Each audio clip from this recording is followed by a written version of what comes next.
Congratulations! I don't know what you're saying, Sal. What have you made for us this morning, brilliantly Sally? well. Nothing today. What about you?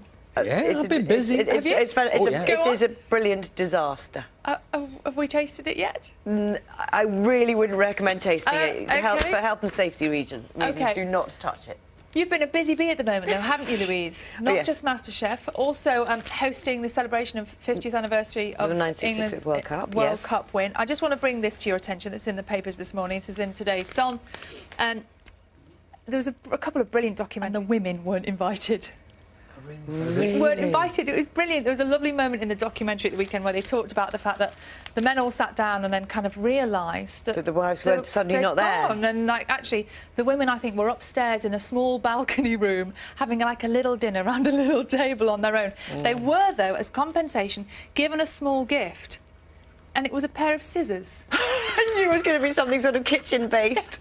Pair of scissors. Well, I'm glad to say things have changed. Times maybe have moved on a little What were bit. the scissors for? That was my favourite moment from all the celebrations, the talk of the celebrations over the weekend. Let's go on with the sport now, though, shall we? Because the American Jimmy Walker survived a marathon final day yesterday at the US PGA Championship to win his first major. 3 birdies. Lewis Hamilton goes on his holidays today with a spring in his step after winning the German Grand Prix. The world champion started from second. It amazes me that you go that far and then it just comes down to the last couple of seconds. I know. It must be devastating, wasn't it? And to have that final bit of power at the end.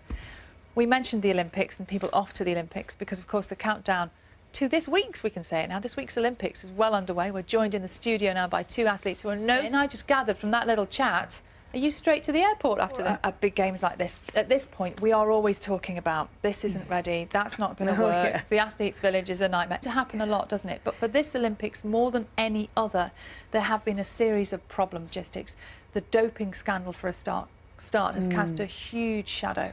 Because the danger is, and you must have known it from your competing days, maybe you were even thinking it yourself sometimes, you know, who do I trust in the lineup? And us as viewers, we want to see clean racing, but now there is inevitably that. Athlete's point of view, when you're lining up and you're planning your race, somebody was making the point earlier that how do you plan if you don't even know that the people you're racing against are going to be in the race anyway? It is difficult, and I In front of you, don't you? But you're actually looking ahead already to the... Everybody remembers Super Saturday, don't they, from the London Olympics? Yeah. Will this Olympics have anything like that, do you think? What's the moment that you're looking forward to the most? We'll keep our fingers crossed. Thank you.